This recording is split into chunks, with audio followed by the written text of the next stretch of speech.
Tube type na gulong gawin tubeless pero ang hirap hanginan ito lalo pat nakakipot ang labi ng gulong.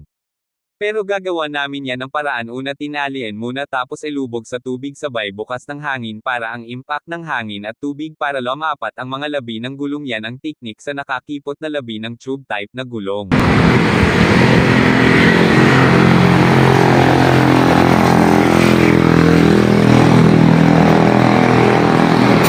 Oo, di ba? Pasok agad. Sabi ko sa'yo eh.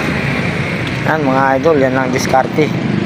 Paghirap hanginan, kailangan mayroon ka talagang paraan. Pag wala, aayawan mo talaga eh. Ano, kapit na kagad kanina, ayaw mahanginan.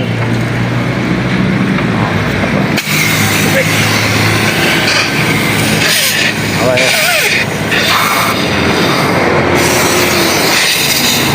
Tanggalan muna ng hangin para ay yung tubig para